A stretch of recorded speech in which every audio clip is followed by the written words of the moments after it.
여러분 안녕하십니까? JTB 뉴스입니다. 연일 미세먼지가 기승을 부리고 있는데요. 지난해 익산의 고농도 미세먼지 발생 일수는 68일로 전국에서 가장 많은 것으로 나타났습니다. 축산단지에서 나는 악취가 원인으로 추정됩니다. 첫 소식 주혜인 기자입니다. 축사 사이로 보이는 하늘이 뿌였습니다. 평소 같으면 선명하게 보일 산자락도 뿌연 하늘로 뒤덮였습니다. 봄철에 날씨도 좋은데 나가면은 유설문제 때문에 좀 나가기가 그렇고 또 목도 아프고. 벌써 나흘째 전북의 미세먼지 농도는 나쁨 수준을 이어가고 있습니다. 같은 기간 익산에는 세 번째 초미세먼지주의보가 발령됐습니다. 먼지도 심한 것 같고 목도 컬컬하고 일하기가 굉장히 불편해요. 특히 눈이 따가우니까 막 눈물이 자꾸 나서. 어제 오후 5시까지 익산의 세계 측정망에 기록된 초미세먼지의 평균 농도는 93 마이크로그램으로 매우 나쁨 수준을 보였습니다. 지난해 익산은 전국의 157개의 미세먼지 관측망 가운데 일평균 초미세먼지 농도가 나쁨 수준 이상을 기록한 날이 68일로 전국에서 가장 많았습니다. 경기도 평택이 60일, 여주가 51일로 그 뒤를 이었습니다. 익산과 정읍의 경우 축산농가의 악취가 고농도 미세먼지의 원인으로 추정됩니다. 악취에서 나오는 암모니아 등의 물질이 대기 중에서 화학 반응을 일으키며 미세먼지를 만들어내기 때문입니다. 암모니아 같은 것들이 어디서 잘 배출이 되느냐? 주로 농업이라든지 축산 이런 데서 굉장히 많이 이제 나오거든요. 그래서 이 지역에서는 이제 축산이나 그 농업으로 이제 기인된 그 미세먼지의 농도가 상당히 이제 높은 것으로 추정이 됩니다. 광역 지자체 단위로 놓고 봐도 지난해 전북의 고농도 미세먼지 평균 일수는 30일로 전국에서 가장 많았습니다. JTB 뉴스 주혜인입니다. 이처럼 익산의 미세먼지 농도가 심각한 수준이지만 익산시는 문제의 원인을 제대로 파악하지 못하고 있습니다. 수십억 원의 예산을 투입하고 있지만 그 효과에 대해서 의문이 제기되고 있습니다. 계속해서 김진형 기자입니다. 지난해 익산시가 미세먼지를 줄이기 위해 추진한 대책입니다. 48억 원을 투입해 노후 차량 폐차, 전기 자동차 구입처럼 자동차 배출가스를 줄이는 데 초점이 맞춰져 있습니다. 익산시는 올해도 자동차 배출가스를 줄이는 데 80억 원을 투입할 예정이지만 개선 효과를 설명하지 못하고 있습니다. 이렇게 높이 중국발을 받을 때는 사실 이게 저희들이 익산시만 그 저감 정책, 자체 저감 정책의 실적을 이렇게 말한다는 것은 조금 말하기가 좀 어렵습니다. 전문가들은 익산시 대책의 효과에 의문을 제기하고 있습니다. 도농복합도시인 익산의 경우 축산과 농업활동에서 나오는 암모니아나 질산염 등이 고농도 미세먼지 발생에 큰 영향을 주는 것으로 분석하고 있습니다. 때문에 자동차가 많은 수도권 지역에서 추진하는 미세먼지 배출 저감 대책을 그대로 따라하는 것은 한계가 있다고 지적합니다. 정확한 그 미세먼지 원인을 찾아내는 것이 급선무일 것 같아요. 예를 들면 이제 축산이라든지 그다음에 그 농업이라든지 이런 데에서 나오는 암모니아하고 또 이제 그 미세먼지 어떤 상관성을 연구한다든지. 익산의 미세먼지 발생에 대한 정확한 원인 분석과 함께 미세먼지 저감 대책에 대한 면밀한 재검토가 뒤따라야 할 것으로 보입니다. JTB 뉴스 김진영입니다. 영화로도 만들어진 익산 약초노거리 살인사건 잘 알고 계시죠? 이 사건의 진범에게 징역 15년이 확정됐습니다.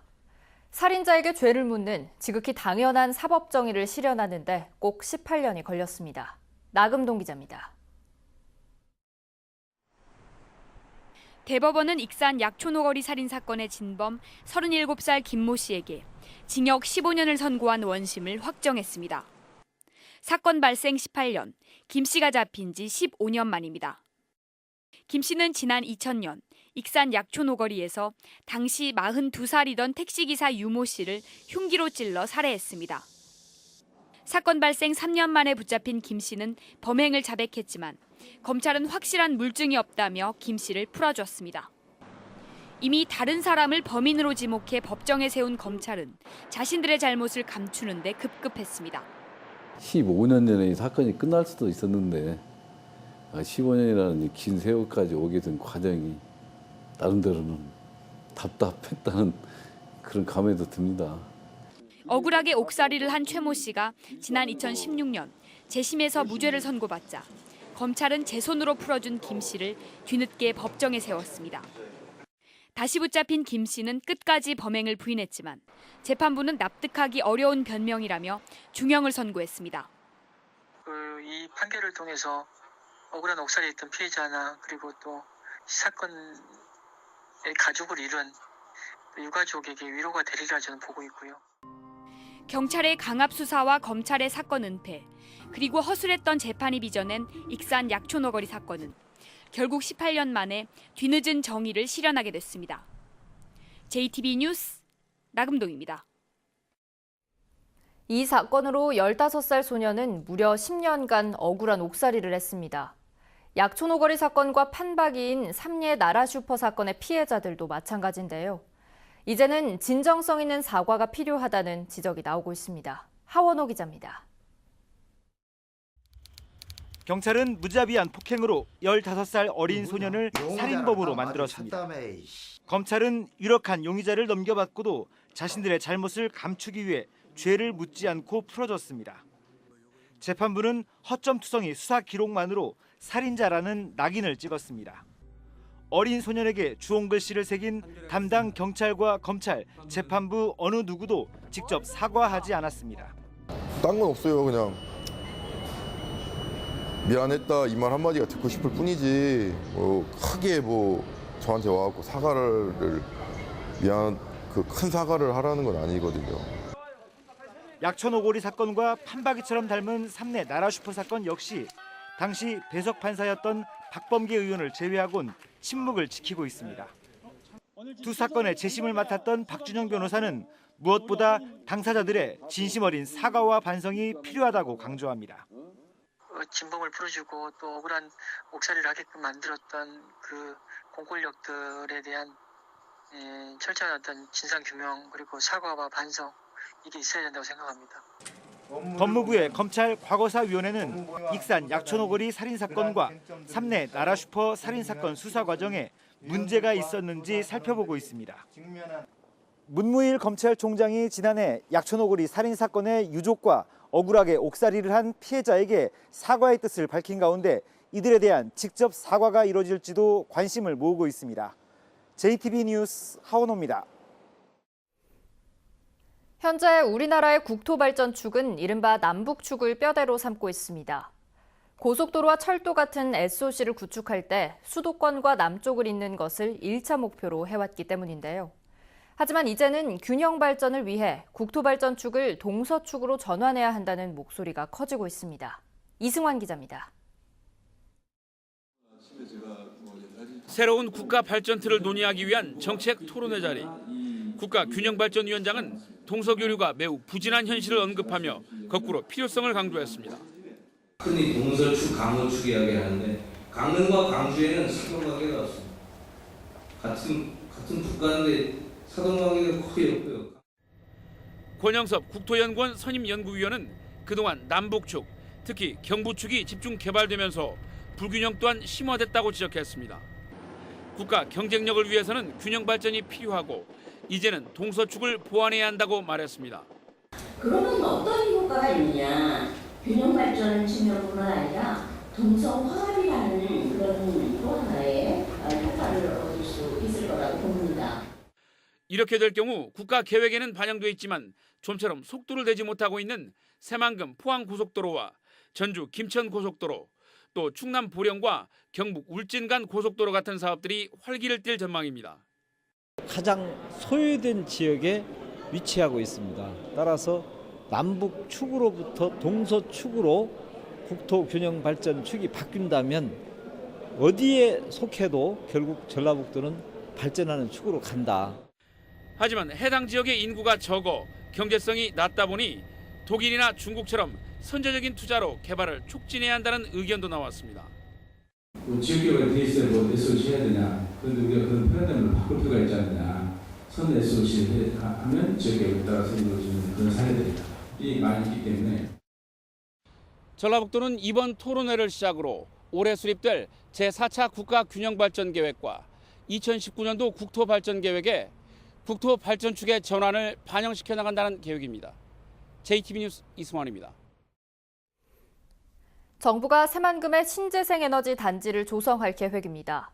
발전 수익만 노린 민간 발전 시설은 허용하지 않고 연구, 제조 시설 중심으로 유치한다는 구상입니다. 권대성 기자가 취재했습니다. 중국 기업이 2년 전 새만금 산업단지 바로 옆에 지은 태양광 발전 시설입니다. 4천 가구가 쓸 수 있는 전력을 생산하는데 전라북도는 사업 허가를 내준 새만금 개발청과 한때 갈등을 빚었습니다. 새만금의 노른자 땅을 차지한 민간 기업이 일자리 등 지역에 도움을 주지 못한 채 막대한 발전 수익만 챙겨가기 때문입니다. 새만금의 대규모 신재생 에너지 단지를 만들겠다는 정부 계획에 전라북도가 기대와 우려를 동시에 나타내는 이유입니다. 전라북도는 발전 시설과 더불어 연구, 제조 시설이 들어서야 지역과 새만금 개발에 도움이 될 수 있다고 말합니다.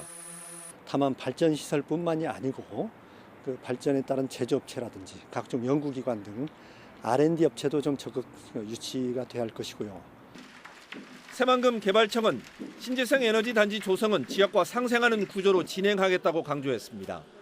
우선 발전 시설은 발전 수익만 노린 민간이 단독으로 짓는 건 허가하지 않기로 했습니다. 새만금 개발공사와 도민들이 공동으로 투자할 수 있는 길을 만들어 발전 수익을 새만금 개발에 재투자하고 지역민도 나눠 갖도록 한다는 구상입니다. 새만금 개발청은 특히 산업적 파급 효과를 높이기 위해 새만금을 신재생 에너지 연구 중심지로 만드는 데 힘을 쏟기로 했습니다. 가장 중요한 거는 연구 시설을 하고 싶어요. 신재생. 그래서 종합연구소 형태로 해서 그렇게 돼야지 여기가 이제 새로운 신재생 분야도 신기술이 계속 적용이 되고 검증이 되고 이런 형태로 만들어야 된다고 생각합니다. 새만금 개발청은 전라북도와 협의해 신재생 에너지 단지의 조성 계획을 확정하고 연말에 시범 사업을 시작하기로 했습니다. JTB 뉴스 권대성입니다. 전주 한옥마을과 완주군 관광지를 도는 테마버스가 토요일마다 운행합니다. 김제의 최첨단 한우 전자경매시장이 개장했습니다. 김철 기자입니다. 전주 한옥마을에서 완주군 관광지를 도는 완주 테마버스가 운행을 시작했습니다. 매주 토요일 오전 9시에 전주 한옥마을을 출발해 완주 위봉폭포와 대승 한지마을, 삼내 문화예술촌과 경기전으로 이어지는 테마버스의 성인요금은 3,000원으로 마을 통으로 사전 예약도 가능합니다. 전주 한옥마을과 일제 근대 역사가 있는 삼내 문화예술촌을 연계해서 하는 그 토요 테마버스를 통해서 많은 관광객들이 지역에 있는 역사 문화에 대한 이해를 높이는 계기가 되었으면 합니다. 남원 유곡리와 두랑리 고분군이 국가지정문화재 사적 제542호로 지정됩니다. 삼국시대 남원 운봉구원 가야 세력의 지배자 무덤군으로 추정되는 이 고분군은 모두 40여 기로, 직경 20m가 넘는 초대형 무덤도 있습니다. 앞으로도 지속적인 문화재 발굴을 통해 남원의 문화유산을 알리고 보존 전승해 나가도록 하겠습니다. 매달 마지막 주 화요일마다 운영하는 김제시 황산면의 축협 한우 전자 경매시장이 문을 열었습니다. 김제시는 전자 경매 시스템으로 비유구와 임신후, 송아지를 경매할 수 있다고 밝혔습니다. 임실군의 작은 목욕탕이 운암면, 강진면, 신평면에 이어 청웅면과 삼계면에도 신설돼 모두 5개로 늘어납니다. 남녀 격일제로 운영되는 작은 목욕탕은 저소득층과 어린이의 경우 1,000원, 일반 주민은 3,000원으로 저렴해 인기를 끌고 있습니다. JTB 뉴스 김철입니다. 민주당이 다음 달 8일 6.13 지방선거의 1차 공천을 발표합니다. 민주당은 공천 신청자를 대상으로 서류 심사와 여론조사, 면접 등을 거친 뒤 후보자가 공천을 단독으로 신청한 선거구와 신청자가 정수보다 적은 기초의원 선거구의 공천을 확정해 8일 발표할 예정이라고 밝혔습니다. 민주당은 이어 9일부터 선거구별로 압축된 후보자들을 대상으로 본격적인 경선 체제에 들어가 최종 공천자가 확정되는 곳부터 추가로 공개할 계획입니다. 현대자동차 전주 공장이 오는 30일까지 중형 트럭 생산을 일시 중단합니다. 현대차는 이번 조업 중단은 중형 트럭의 재고량을 줄이기 위함이라며 평소에도 생산 라인을 탄력적으로 운영하고 있다고 설명했습니다. 현대차는 중형 트럭을 제외한 버스와 대형 트럭 생산 라인은 정상적으로 가동한다고 덧붙였습니다. 전주지법 정읍지원은 자치단체 공사를 수주할 수 있도록 도와주는 대가로 건설업체 운영자에게 차량을 제공받은 혐의로 기소된 도내 한 신문사 기자 김모 씨에게 징역 6개월을 선고한 뒤 법정 구속하고 728만 원을 추징했습니다. 김 씨는 지난 2016년 부안 줄포만 해안체험 탐방로 공사를 특정 업체에게 하도급을 주도록 부안군 공무원에게 청탁하고 그 대가로 리스 차량을 제공받은 혐의로 기소됐습니다. 오늘도 대체로 맑고 온화한 봄 날씨가 이어지고 있습니다. 한낮에는 익산 20도, 전주는 22도 안팎까지 올라 어제만큼 따뜻하겠습니다. 오전까지 다소 높았던 미세먼지 농도는 낮부터 점차 내려가며 보통 수준을 유지하고 있습니다. 다만 밤부터 내몽골에서 발원한 황사가 유입될 가능성이 있어 건강관리에 주의가 필요합니다. 내일은 대체로 맑다가 오후 한때 산발적으로 빗방울이 떨어지는 곳이 있겠습니다.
JTB 뉴스를 마칩니다. 함께해 주신 여러분 고맙습니다.